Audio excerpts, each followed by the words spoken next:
এ পর্যন্ত এই ত্রাণ সামগ্রীর পেছনে আমাদের যে খরচ হয়েছে সেটা হলো 30,73,08,950 টাকা।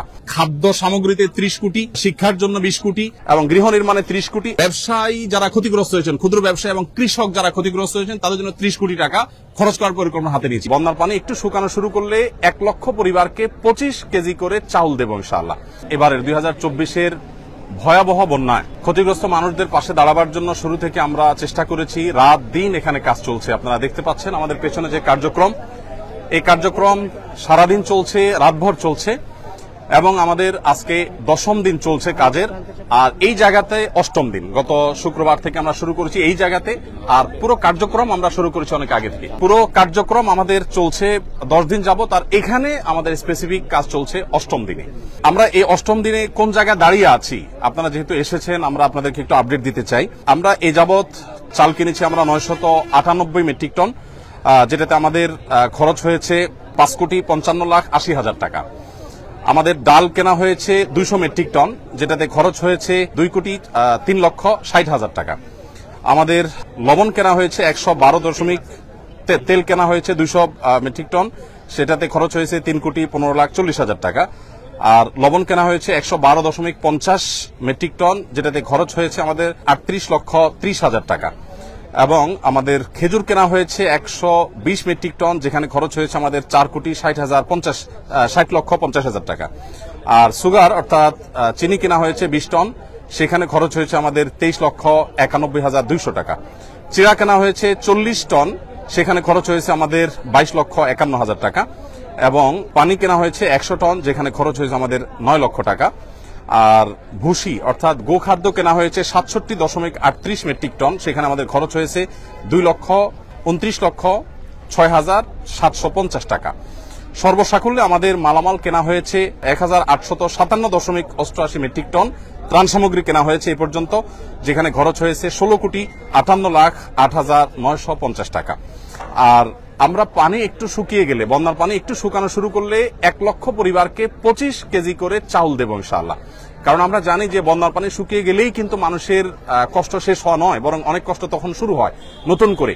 বিশেষ করে যারা ছোট ছোট ব্যবসার উপরে ডিপেন্ডেন্ট ছিল, সেগুলো শেষ হয়ে গেছে, তারা নতুন করে দাঁড়াতে আরো সময় লাগবে। তারা যেন দাঁড়াতে পারে এবং 15 দিন 20 দিন যাতে অ্যাটলিস্ট তারা চলতে পারে, সেজন্য আমরা 1 লক্ষ পরিবারকে 25 কেজির করে চাউলের বস্তা দেব। এখানে আমাদের লাগবে হলো 2500 টন। এর অর্ডার আমরা ইতিমধ্যে দিয়ে ফেলেছি, অর্থাৎ পার্চেসিং হয়ে গেছে। আগামী 3 বা 4 তারিখ ইনশাআল্লাহ, 3 তারিখে মাল ডেলিভারি পাবো, 4 তারিখ থেকে আমরা ডিস্ট্রিবিউশন শুরু করব। ফেনীর যে সমস্ত এলাকা শুকিয়ে গেছে সেই এলাকাগুলোতে বিশেষ করে। সেখানে আমাদের খরচ হবে 14,15,00,000 টাকা। সর্বসাকুল্যে আমাদের মোট মালামাল যেটা এই পর্যন্ত আমরা কিনেছি, যার কিছু প্রস্তুত হয়ে বিতরণ হয়ে গেছে, কিছু প্রস্তুত হচ্ছে, আর কিছু ডেলিভারির অপেক্ষা আছে, সব মিলিয়ে দাঁড়াচ্ছে হলো 4,357.88 মেট্রিক টন ত্রাণ সামগ্রী। এবং এ পর্যন্ত এই ত্রাণ সামগ্রীর পেছনে আমাদের যে খরচ হয়েছে সেটা হলো 30,73,08,950 টাকা। আপনাদেরকে একটু জানিয়ে রাখতে চাই, আমাদের এ পর্যন্ত যে ফান্ড আমাদের কাছে এসে পৌঁছেছে, আপনারা সাংবাদিক ভাইরা বারবার আমাকে প্রশ্ন করেছেন কত টাকা এসেছে। আমরা ফিগারটা এক্সাক্ট আপনাদেরকে বলতে পারিনি। গতকাল অর্থাৎ বৃহস্পতিবার একেবারে অফিস শেষে আমাদের কাছে যে আপডেট এসেছে আমাদের অ্যাকাউন্টস থেকে, সেটা হলো আল্লাহ তাআলার অশেষ অনুগ্রহে, সাধারণ মানুষের আস্থায় আমাদের ত্রাণ তহবিলের টাকা 100 কোটি ছাড়িয়েছে। অর্থাৎ 100 কোটির বেশি ফান্ড আমাদের কাছে চলে এসেছে। এই ফান্ডটা আমরা কিভাবে খরচ করব আপনাদেরকে একটু আমরা জানিয়ে রাখতে চাই, আপনাদের মাধ্যমে মানুষকে আমরা জানিয়ে রাখতে চাই। প্রথমত একটু বলে রাখি, আসুন্নাহ ফাউন্ডেশনের সমস্ত প্রজেক্টগুলো বাস্তবায়ন করার আগে আমরা পাবলিকলি ঘোষণা করে বেনিফিশিয়ারি নির্বাচন করি, যাতে কোনো প্রকার পার্সিয়ালিটি না হয়, প্রত্যেকে যেন সমানভাবে পায়, ধর্ম বর্ণ নির্বিশেষে যেন সবাই সুযোগ সুবিধা পায়, সেজন্য আমরা বিশেষভাবে মনোযোগ রাখি। আর আমাদের প্রজেক্ট বাস্তবায়ন শেষে আমাদের প্রত্যেকটা টাকার হিসাব পাই করে আমরা সোশ্যাল মিডিয়ার উন্মুক্ত প্ল্যাটফর্মে দিয়ে থাকি। আমরা 2022-এর বন্যায় অর্থাৎ সিলেটের বন্যায় 18 কোটি টাকার কাজ করেছিলাম, তার প্রতিটি টাকার হিসাব আমরা সোশ্যাল মিডিয়াতে দিয়েছিলাম। তেল কোন কোম্পানির কত টাকায় কিনেছি, আমরা কি পরিমাণ কিনেছি, লবণ, চাল, প্রত্যেকটা জিনিস আমরা ডিটেল এভাবে দিয়ে থাকি। তো এবারও ইনশাআল্লাহ তার ব্যতিক্রম হবে না, প্রত্যেকটা টাকার হিসাব আমরা যথারীতি ইনশাআল্লাহ যথাসময়ে দেবো আল্লাহ চাহেন তো। এখনো পর্যন্ত আমাদের এখানে ত্রাণবাহী 80টি গাড়ি গত কয়েকদিন আমাদের স্পটে পৌঁছেছে। আবার সেনাবাহিনীর মাধ্যমে আমরা অনেকগুলো কাভার্ড ভ্যান হস্তান্তর করে দুর্গম এলাকাগুলোতে তাদের মাধ্যমে বিতরণ করেছি আমরা।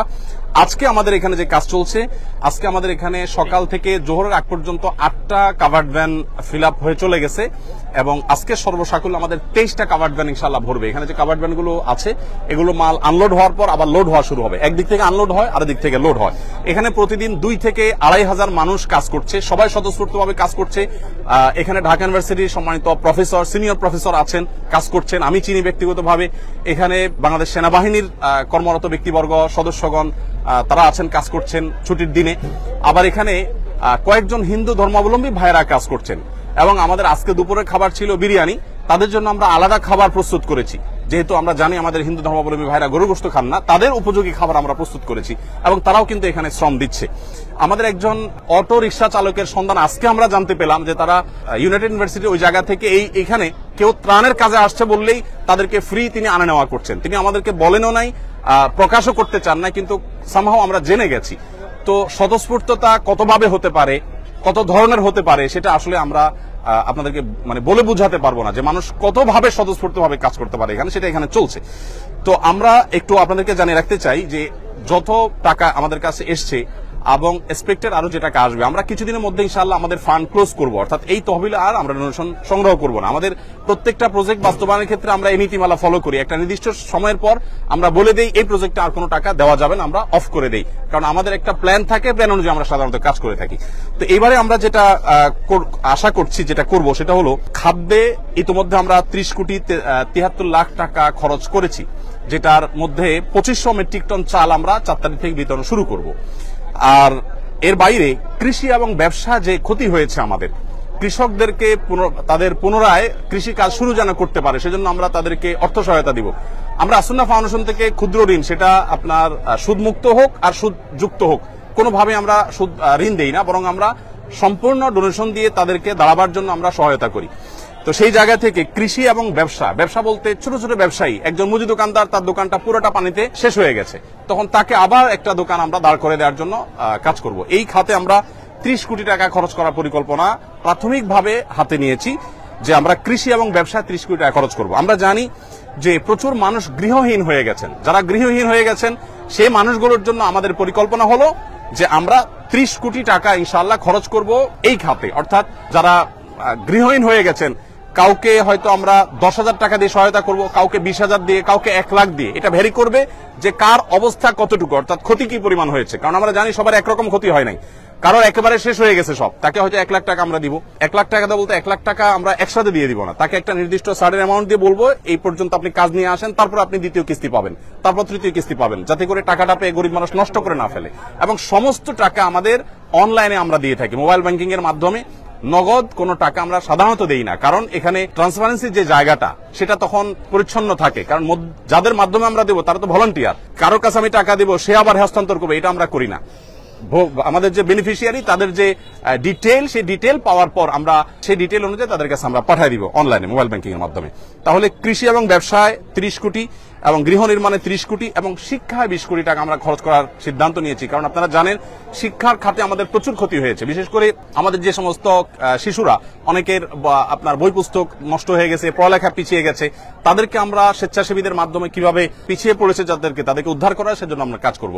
আরেকটা জায়গা আমরা কাজ করব, সেটা হলো যে বন্যা যাতে প্রকোপ কমিয়ে আনা যায়, সেজন্য সুদূর প্রসারী প্ল্যান কিভাবে করা যায়। আমরা অনেকগুলো পরিকল্পনা মাথায় রেখেছি, এখনো চূড়ান্ত করি নাই। সেটা নিয়ে আমরা কাজ করব যে কিভাবে বন্যায় দুর্গতি কমানো যায়।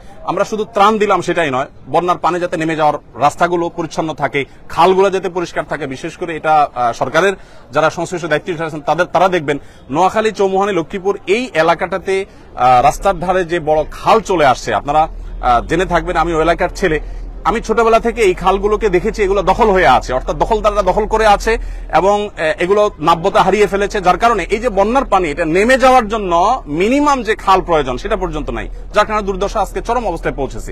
আমরা যদি চাই যে প্রতি বছর এরকম ত্রাণ নিয়ে আমরা দৌড়াবো না বা দৌড়াতে হবে না, এটা যদি চাই তাহলে এই খালগুলো আমাদেরকে খনন করতে হবে এবং এগুলো নাব্যতা ফিরিয়ে আনতে হবে, এগুলো দখলমুক্ত করতে হবে। এটা বাংলাদেশ সরকারের কাজ। আমাদের যদি এখানে কোনো অংশগ্রহণ করার সুযোগ থাকে, আসন্ন ফাউন্ডেশন সম্পূর্ণ প্রস্তুত যে আমাদের ভলান্টিয়ার টিম নিয়ে, আমাদের ক্ষুদ্র ফান্ড নিয়ে আমরা ঝাঁপিয়ে পড়বো, যাতে করে প্রতি বছর বন্যা হলে আমরা ত্রাণ নিয়ে যেতে না হয় এবং বন্যা যাতে খুব বেশি দীর্ঘস্থায়ী না হয়। ফেনী, নোয়াখালী, লক্ষ্মীপুর আমি নিজে গিয়েছি, অনেক এলাকা আছে যেখানে পানি ঠায় দাঁড়িয়ে আছে, নামার কোনো নামগন্ধ নেই।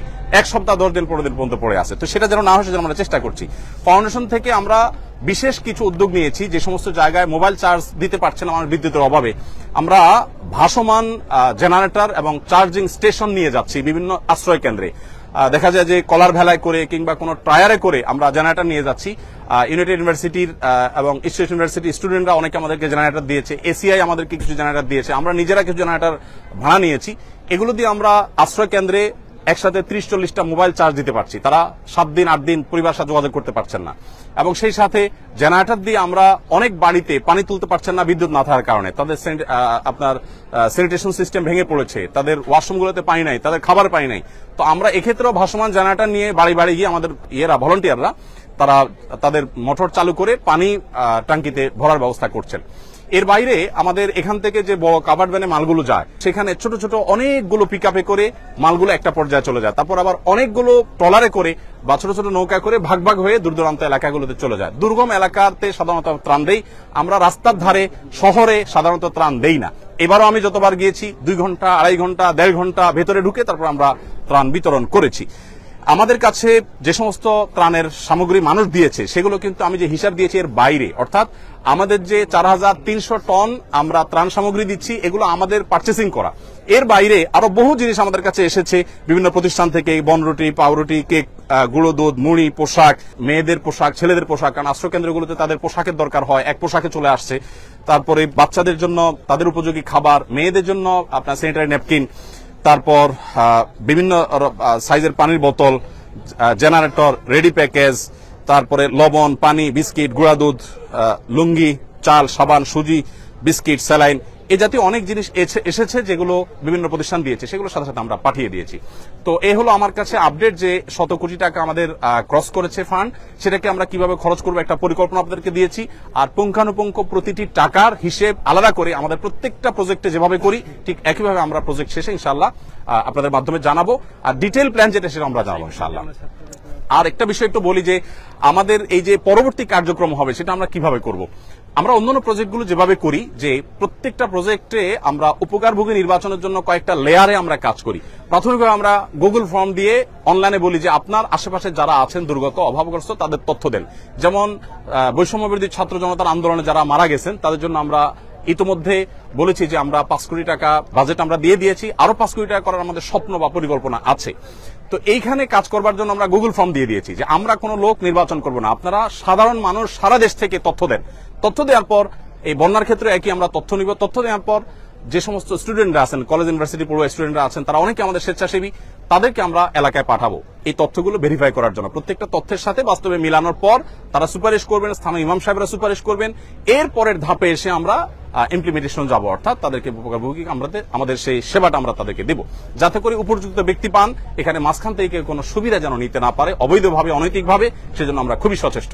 তো এই হলো মোটামুটি আমাদের কার্যক্রম। আমাদের 100 কোটি প্লাস ফান্ড আমাদের কাছে ইতিমধ্যে এসে পৌঁছেছে এবং আমরা এ পর্যন্ত ওই টাকাটাকে খরচ করার একটা পরিকল্পনা দাঁড় করিয়েছি। খাদ্য সামগ্রীতে 30 কোটি, আমাদের শিক্ষার জন্য 20 কোটি এবং পুনর্বাসনের জন্য 30 কোটি এবং ব্যবসায়ী যারা ক্ষতিগ্রস্ত হয়েছেন, ক্ষুদ্র ব্যবসায়ী এবং কৃষক যারা ক্ষতিগ্রস্ত হয়েছেন তাদের জন্য 30 কোটি টাকা খরচ করার পরিকল্পনা হাতে নিয়েছি। এর বাইরে পরবর্তী কোনো দুর্যোগ হলে সেটা যেন আমরা মোকাবেলা করতে পারি বা সেটা যেন খুব বেশি ভয়াবহ রূপ নিতে না পারে, সেটার জন্য আমাদের একটা আলাদা প্রজেক্ট আছে।